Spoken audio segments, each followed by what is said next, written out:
Bom dia a todos. Nós vamos começar o nosso curso de criminologia. Meu nome é Franklin Lobato Prado.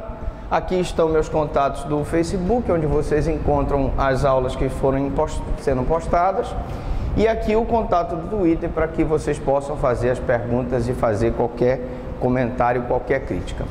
Bom, nosso curso de criminologia começa com essa parte introdutória e vamos começar então com a parte de criminologia. Primeiramente, vamos para o conceito de criminologia, né? Criminologia é um conjunto de conhecimentos que se ocupa do crime,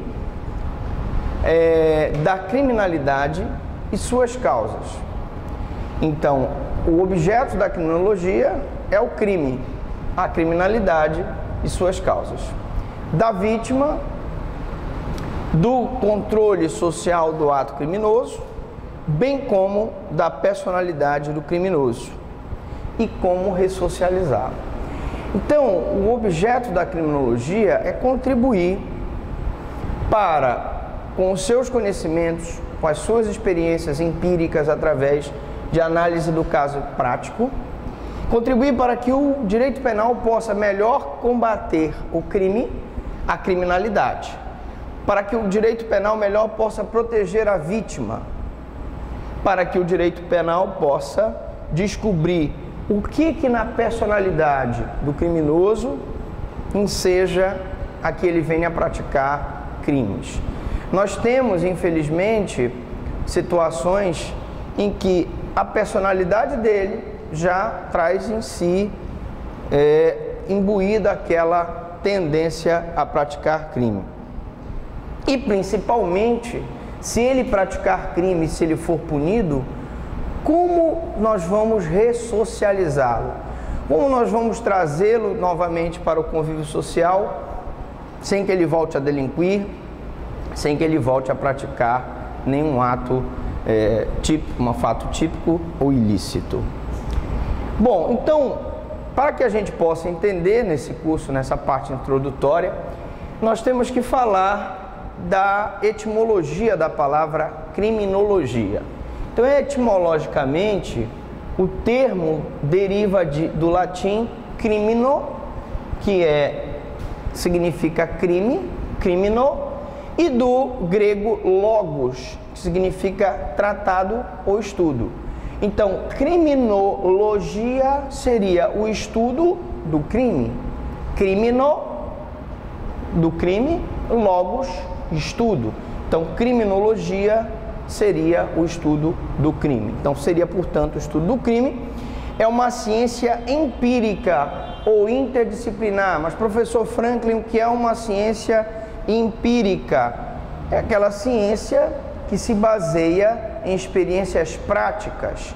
Ela pega casos práticos, casos que acontecem na vida cotidiana, para que ela possa, então, se utilizar para melhor ajudar o direito penal no combate ao crime. Então, eu venho explicando aqui que ela é empírica, pois baseia-se na experiência da observação, nos fatos e na prática, né? Então, eu vou ter experiências que vão me dizer por que aquele grupo social exposto àquela situação prática veio a praticar, veio a enveredar pela criminalidade, tá? São experiências de observação. Por que, por exemplo, um criminoso que sempre viveu num local em que é uma periferia da cidade, em que ele não teve educação, em que ele não teve saúde, em que o pai é drogado, ou o pai é traficante, a mãe é prostituta, por que ele vem então a se marginalizar? E por que outro, que é o irmão dele, não se marginaliza? Quais são os traços de personalidade que o levam a enveredar pelo mundo do crime? Por que o outro, ou foi a parte sociológica, a influência do meio, que fez com que o outro não se encaminhasse para o crime? Então, é muito complexo, porque numa mesma família, eu posso ter o caçula, que envereda pela prática do crime, e posso ter o filho mais velho, que se formou e hoje é um advogado, hoje é um médico, etc. Então, como eu disse, esse empirismo da criminologia significa que ela se baseia na experiência da observação, nos fatos e na prática, mas em opiniões, né? Ela não se baseia simplesmente ela vai buscar todo esse conjunto de experiências, mas que em opiniões e argumentos. É interdisciplinar, e essa questão de ser interdisciplinar significa que ela se relaciona, e nós vamos ver agora, nesse momento, com várias outras disciplinas, o direito penal, o processo penal, né? A sociologia, a psicologia, e, portanto, é formada do diálogo de uma série de ciências que nós vamos ver que contribuem para que a gente possa entender um pouco mais sobre o crime. Tais como, aí vamos só arrolar essas ciências para que a gente depois possa, então, explicar mais detalhadamente. Eu tenho o diálogo dela com a biologia, com a psicopatia, com a sociologia, com a política, com a antropologia, né? O direito penal, o direito processual penal, o direito penitenciário, a criminalística, a filosofia, entre outras disciplinas que vão formar esse diálogo com a criminologia para que a gente possa entender o crime. Entre as áreas de estudo mais próximas da criminologia temos. Então agora vamos ver de per si algumas áreas de estudos da criminologia. Para quem está chegando agora, nós estamos vendo a parte inicial de criminologia. Essa aula, vocês verão, ela é composta de cerca de 30 slides, 31, 32, e aí a gente para, porque o aluno não consegue fixar a sua atenção mais do que esse tempo, seria mais ou menos de 30 a 45 minutos, no máximo 50 minutos, e a gente faz um intervalinho e volta para a segunda aula, e assim nós vamos fazer todo o tempo aqui, tá? Então nós estamos falando da parte introdutória de criminologia. Vamos então ver as áreas de estudo mais próximas da criminologia. Vamos começar, é lógico, pelo direito penal. Áreas científicas afins à criminologia. Então o direito penal é o principal ponto de contato da criminologia com o direito, é o direito penal. Nós explicamos que a criminologia tem como objetivo o estudo, né? Você vê, a aula é ao vivo e a cores, não tem corte. Vocês vão ver que quando ela estiver postada, ela não tem corte. São a porta aí, parece aquela porta do Thriller, do Michael Jackson, né? Você abre a porta e faz... Então sai assim mesmo, não tem problema nenhum. Então, como eu dizia, ela faz um diálogo com o direito penal, porque afinal de contas nós sabemos que a criminologia tem como objetivo auxiliar o direito penal no combate à criminalidade, e está no fato de que este direito, que é o direito penal, delimita o campo de estudo da criminologia. Então, se a criminologia está aí para ajudar o direito penal, por exemplo, em tese, ele não, o que ele não considera como fato típico e antijurídico, em tese a criminologia não estudará, porque não tem aí um objeto de estudar coisas que não auxiliem o direito penal. Lógico, ela poderá estudar determinadas situações que indiretamente possam auxiliar o direito penal. Então, campo de estudo da criminologia está relacionado ao que o direito penal delimita como fato típico, antijurídico e culpável, na medida em que tipifica a conduta delituosa. O que o direito penal tipifica como crime, seja furto, seja roubo, seja o estelionato, seja a corrupção, seja a concussão, seja o peculato. E aí nós vamos verificar que o que leva, por exemplo, uma pessoa da periferia a subtrair coisa alheia móvel não é a mesma coisa que o político corrupto, não é o mesmo motivo que o político corrupto faz e leva para praticar, por exemplo, o desvio de recursos de verbas públicas. Nós temos motivações para o crime diferentes. O que faz uma pessoa praticar um crime sexual contra a dignidade sexual é diferente daquela pessoa que pratica um homicídio, por exemplo. Pode às vezes haver coincidência, porque eu posso ter um homicídio passional e o crime sexual às vezes pode ser também passional. O direito penal, como nós sabemos, ele é sancionatório, ele estipula a prática de condutas típicas, ele estipula as condutas típicas, ele então pune essas pessoas que praticaram essas condutas típicas. Então essa sanção, que é a aplicação da pena privativa de liberdade, restritiva de direito e multa, ela tem como parâmetro o direito penal, que está delimitado no direito penal. Então, lógico, nós vamos ter o direito penal como delimitador dessas questões. Ele caracteriza os delitos e, através das normas rígidas, prescreve as penas que objetivam evitar crimes. Então, quando o direito penal estabelece uma pena privativa de liberdade, ou naqueles crimes menos graves, cuja pena não é superior a 4 anos, ele transforma essa pena privativa de liberdade numa restritiva de direito ou numa multa, nós estamos vendo aí uma forma do direito penal evitar crimes, com a função preventiva, a pessoa sabe que existe o direito, portanto ela não deve violar a norma, a função repressiva, que é a aplicação da pena, e a função ressocializadora, que afinal de contas nós temos que ter em mente de que aquela pessoa um dia retornará ao convívio social e, portanto, precisa dessa ressocialização. Bom, agora vamos falar um pouco da relação da criminologia com o direito processual penal, né? A criminologia fornece os elementos necessários para que se estipule o adequado tratamento do réu no âmbito jurisdicional.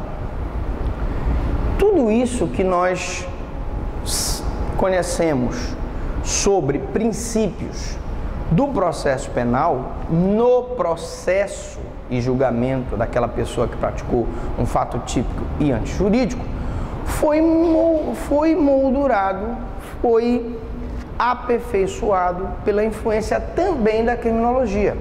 Quando eu falo em princípio do contraditório, princípio da ampla defesa, princípio do devido processo legal, princípio da igualdade de armas, princípio da publicidade, eu estou falando de princípios que foram estudados durante muitos anos, em que a criminologia fez o seu empirismo, a sua experiência, e chegou à conclusão que aquele princípio funciona.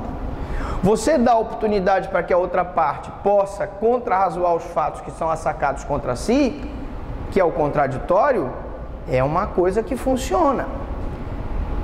Foi provado pela experiência de que a acusação unilateral que acontecia, por exemplo, na época romana, na época grega, nos governos totalitários, ela não resolve, porque você corre o risco de estar processando e julgando e condenando uma pessoa sem defesa e aquela pessoa ser inocente. Nós tivemos um caso agora recente de que a China reconheceu que condenou e matou um chinês inocente. E o Estado chinês está sendo obrigado a indenizar a família da vítima.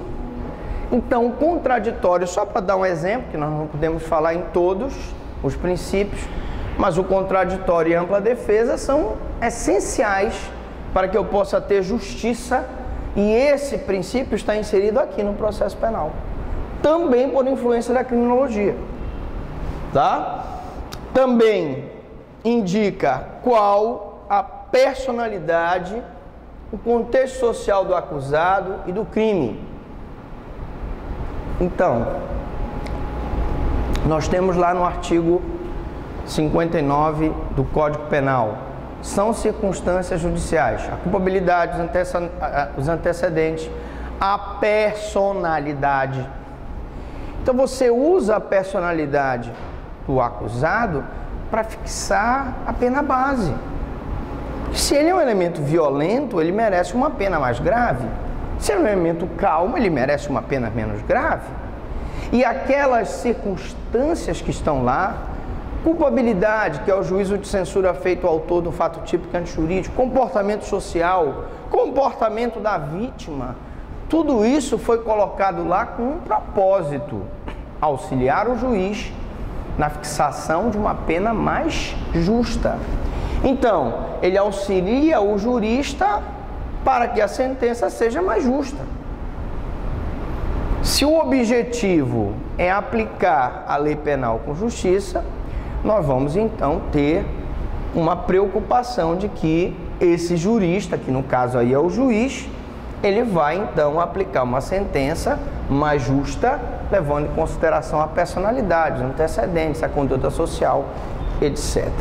Então a criminologia oferece os critérios valorativos da conduta criminosa. Quais são esses critérios valorativos? Como um exemplo, nós temos as circunstâncias judiciais que estão previstas no Código Penal, culpabilidade, antecedentes, né? Circunstâncias de tempo, lugar, modo de execução da prática do crime. Isso tudo é considerado pelo juiz na primeira fase de fixação da pena.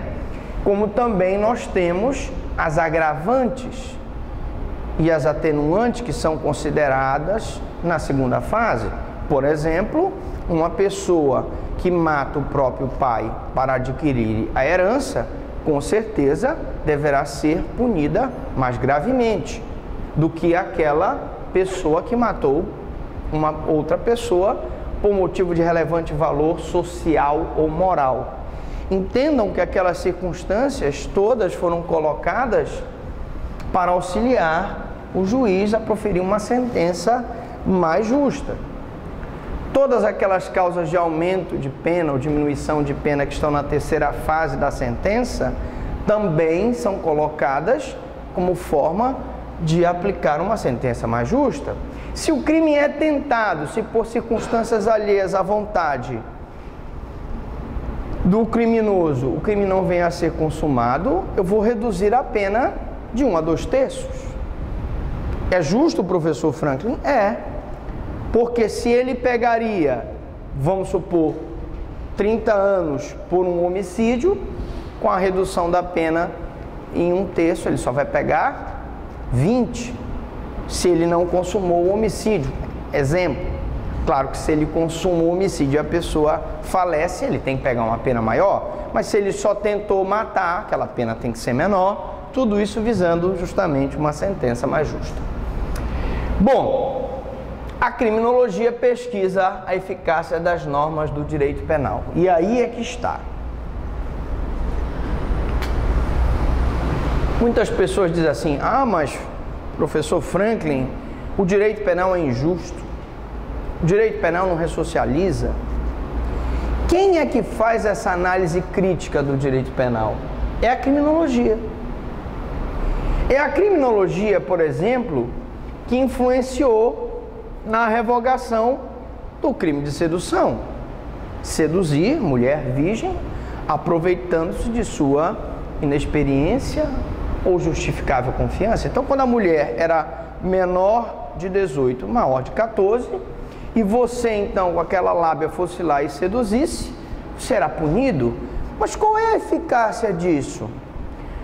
Nós estamos no século 21, então os costumes mudam, não posso estipular coisas que estavam no Código Penal de 1940. A questão da revogação do adultério. Vocês acham que o adultério teria que continuar a ser tutelado pelo direito penal? Não. É muito melhor uma pessoa que foi traída pelo marido mover uma ação buscando uma reparação civil do que processá-lo, até porque eu não teria cadeia para colocar todos os traídos, né?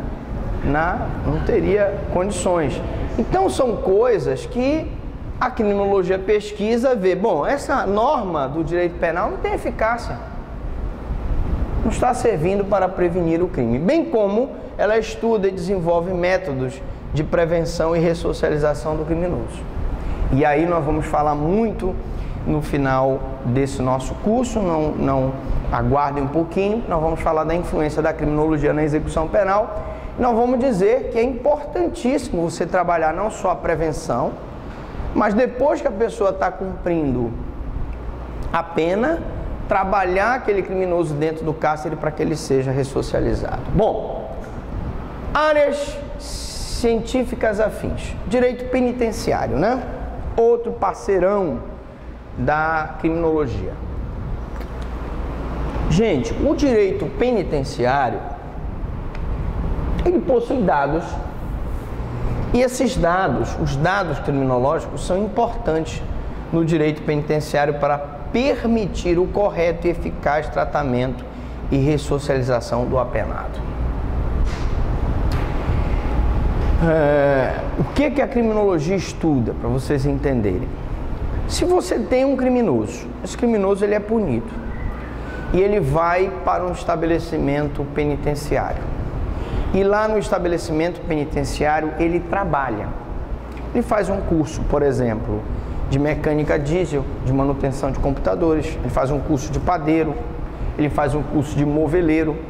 Paralelamente ele está estudando. O que a criminologia constata? Ele vai então ter melhores condições de ser ressocializado. Beleza? Ótimo. Agora, o que também que a criminologia constata? Se tu faz um presídio e tu coloca lá um presídio para 1000 vagas, beleza, constrói o presídio muito bonito, gasta o dinheiro do fundo penitenciário e joga os presos lá. O que vai acontecer? 1000 vagas não se tem uma condição de se saber efetivamente se o Estado se faz presente. O Estado não está lá dentro. Tu não tens condições de controlar 1000 pessoas dentro do presídio, gente. Isso é falácia. Então o Estado não se faz presente, lá dentro o preso está ligando para controlar, para mandar traficar, para mandar matar. Lá dentro rola o tráfico de drogas, lá dentro rola a corrupção com os policiais, os agentes carcerários. Então o que a criminologia, só estou dando exemplos, percebeu pela experiência empírica? Se você fizer um estabelecimento só de 100, 200 pessoas, é mais fácil você controlar 5 estabelecimentos de 100 ou de 200 pessoas do que um estabelecimento grande de 1000. Então, o melhor estabelecimento carcerário do estado do Pará, os melhores são aqueles que têm menos detentos, porque o estado tem melhor controle sobre esses detentos. Então, estudar é importante, qualificar o detento é importante para o mercado de trabalho. Fora isso, gente, jogar o preso dentro da cela e trancar não resolve o problema da criminalidade. A criminologia, então, ajuda a tornar a pena mais humana, buscando o objetivo de punir sem castigar. Então, uma coisa é aquela pessoa já ser privada de sua liberdade. É extremamente grave, vocês não querem imaginar o que é ser um preso em determinadas condições subhumanas. Eu vou só dar um exemplo. Quem já me conhece sabe, eu sou promotor de justiça. E eu fui promotor do júri muitos anos lá em Ananindeua. E nós fomos uma vez chamados que estava havendo um princípio de rebelião. Então nós tínhamos aqui, numa sala que não era, é um terço dessa sala, imaginemos ali, ó. Ali onde está aquela moça que está com o dedo aqui pensando. Daquela parede para lá era uma cela. Agora imagine uma cela, pode deixar aí. Obrigado. Até tem uma água aqui. Obrigado. Chegou o garçom aqui da... Obrigado, viu? Ou não. Então, era uma cela que era mais ou menos desse tamanho. Imaginem vocês. Agora tinham, gente, 40 presos. 40. Vocês estão aqui mais ou menos o quê? Não chega nem a 20, 30 talvez. Imagine 40 pessoas confinadas ali. Eles não tinham janela, eles não tinham banheiro, Então eles faziam, a necessidade deles no cantinho ali, como se fosse aquela parede final ali, fazia no cantinho. E olha, era um mau cheiro, era um abafado, porque tu imagina, a gente está aqui no ar-condicionado, está assistindo calor, imagina os caras lá dentro, tinha só uma janela muito pequena, só com um ferrozinho, e olha, era gente com problema de cair, dá logo aquela micose, né, dá logo aquela, como é que chama, minha senhora, pira, né? Como é que chama? A pira, nome técnico é escabiose. Tinha preso com escabiose, tinha preso com problema respiratório. Meu amigo, era um inferno ali dentro. Onde está a dignidade da pessoa humana lá? Onde está? Tudo bem, aí o policial chegou para mim, não doutor, mas aqui é um bando de ladrão, tem estuprador. Beleza, tá certo. Mas mesmo o ladrão, mesmo o estuprador, tem direito, ele é ser humano. Ele tem direito a ser tratado dentro do princípio da dignidade humana. Vamos puni-lo pelo que ele fez, mas vamos puni-lo de acordo com o que manda a nossa Constituição. Então veja que as pessoas, e por isso nós vamos estudar aqui a doutrina da lei e da ordem, nós vamos estudar aqui o abolicionismo, nós vamos estudar aqui o garantismo, para mostrar para vocês e desmistificar. Porque eu preciso tirar logo, o aluno que vem estudar criminologia, ele vem cheio de preconceitos. E a gente precisa entender que não é com essa postura preconceituosa de achar que nós somos os bons e eles são os maus que nós vamos resolver o problema da criminalidade. O senhor quer falar? Pergunte. Professor, a gente está falando da dignidade em relação aos princípios. Qual a visão da criminologia em face daquele pedido do Henrique Isolado da justiça não seja evitado devido à situação da justiça? Como é que a criminologia aceita esse pedido desde os olhos? O caso do Henrique Isolado é um caso emblemático, né? Porque, veja bem, não existe argumento jurídico para que ele não venha para o Brasil, porque as penitenciárias não oferecem condições de dignidade à pessoa humana. Não existe esse argumento. Nós temos que observar só a questão da extradição, né? Ainda há pouco nós tínhamos lá os objetivos principais da criminologia. Era a busca pela ressocialização, pela dignidade da própria pessoa humana. Sim. Olhando como ciência tivesse assim, o sistema normático brasileiro, como ciência não seria mais eficaz a busca da criminologia, deixando ele cumprir a pena lá, ao invés de trazer ele para cá, para ser entendido? Olha, a criminologia, eu diria que ela não tem essa força. Eu posso chegar com um estudo criminológico com o governador, com o prefeito de Belém, com o governador do estado do Paraná, com o presidente da República do Brasil, e dizer assim, olha meu amigo, isso aqui prova que é melhor ele cumprir a pena lá, ou prova que é melhor você tirar esses 500 mil presos de justiça que nós temos aqui e mandar todo mundo cumprir em prisão domiciliar. Mas o estudo, embora cientificamente prove que é mais eficaz, politicamente talvez não seja essa a solução. Tu entendes que muitas vezes as decisões judiciais não são científicas, elas são às vezes políticas.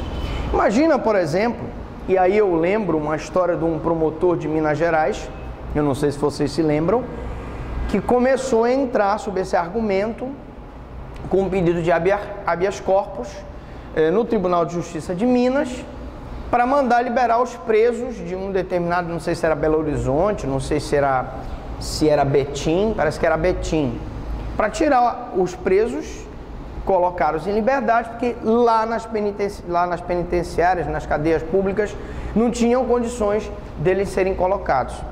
Tu acha que ele conseguiu? Tu vai me dizer assim, bom, professor Franklin, mas ele tinha razão.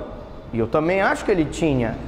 Mas aí, mais do que uma decisão jurídica, pesa a parte política. Como é que aquele juiz ou como é que aquele tribunal ia tirar toda a galera, porque realmente não havia respeito ao princípio da dignidade da pessoa humana, e colocar nas ruas? prejuízo seria muito maior. Então fica naquele estado de faz de conta que tem dignidade da pessoa humana e faz de conta então que a gente está ressocializando o cara. Tu entendes? Eu acho que você tem absoluta razão, mas você tem que entender que, infelizmente, essas decisões são às vezes mais políticas.